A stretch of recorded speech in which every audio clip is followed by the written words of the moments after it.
ঠোঁটের কোনায় সামান্য একটি ফোড়া, সেখান থেকে মরণব্যাধি ক্যান্সার, খসে পড়ছে মাংস, আর এভাবেই দুর্বিষহ জীবন পার করছে শাহাদুল ইসলাম।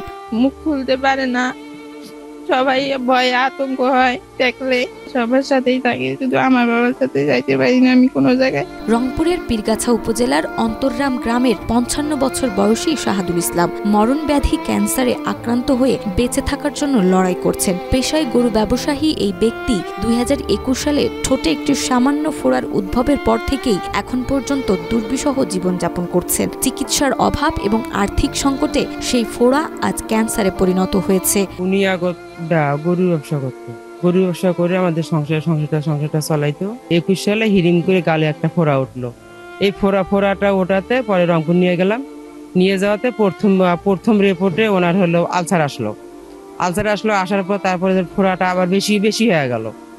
বেশি হওয়াতে পরে আবার রিপোর্ট করালো ডাক্তারে, পরে আবার রিপোর্ট করলাম, করাতে হলো রিপোর্টে ক্যান্সার আসলো। চিকিৎসার জন্য প্রয়োজন ৪ থেকে ৫ লক্ষ টাকা, কিন্তু দারিদ্রতাই তার পথের প্রধান বাধা। বর্তমানে শুধুমাত্র ৮০ টাকার হোমিওপ্যাথিক ঔষধেই নির্ভর করে আছেন তিনি।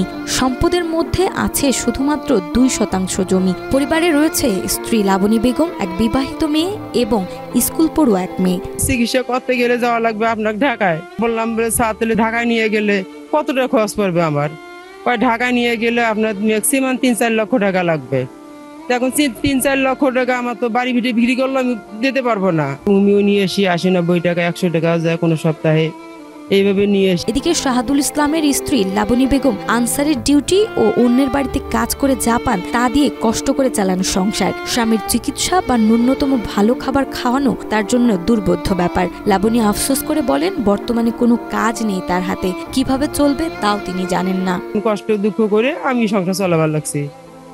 আমি চালাই। এখন এই যে আসি আমি আনসার ডিপার্টমেন্টে, ওখানে যখন নির্বাচন আসে, দুর্গা পুজো আসে, সে ডিউটি করি আমি চলতেছি। খুব কষ্ট দিন পর যাইতেছে, কোনো ওষুধপাতি কিনতে পারতেছে না, কি দিয়ে খায়, কি অবস্থা, মেয়েটাকে বিয়ে দিতে পারছে না। এখন পর্যন্ত কোনো সরকারি সহযোগিতা বা কোনো প্রতিষ্ঠানের পক্ষ থেকে সাহায্য পাননি শাহাদুল ইসলাম। শাহাদুলের মেয়ে সহ প্রতিবেশীরা জানিয়েছেন, গ্রামের সাধ্য অনুযায়ী যা সম্ভব তা করেছে, কিন্তু এত বড় চিকিৎসার ব্যয় গ্রামবাসীর পক্ষে বহন করা সম্ভব নয়। তাই সমাজের বিত্তবান এবং রাষ্ট্রের দায়িত্বশীল ব্যক্তিদের কাছে অনুরোধ, শাহাদুলের জীবন বাঁচাতে সাহায্যের হাত বাড়িয়ে দিক সবাই। যদি একটু সহযোগিতা করতো তাহলে মনে হয় আমি চিকিৎসার মধ্যেও আসতে পারি। সাহায্য করতো বাইরে কেউ বা হলো সরকার থেকে যে কেউ সাহায্য করে থাইরে গেলে মনে হয় একটু ভালো হাসপাতালে নিয়ে যায়, আমিও চিকিৎসা করাইলাম, হয় করি, হয়তো ভালো হইলে হয়। সরকারি যদি কিছু সহযোগিতা পায় তাহলে তার একটা উপকার লাগে। আপনার আমার সামান্য সহযোগিতাই হয়তো একজন অসহায় পিতাকে সুস্থ করে তুলতে পারে, ফিরিয়ে দিতে পারে পরিবারের মুখের হাসি। তাই এগিয়ে আসুন শাহাদুলকে বাঁচাতে।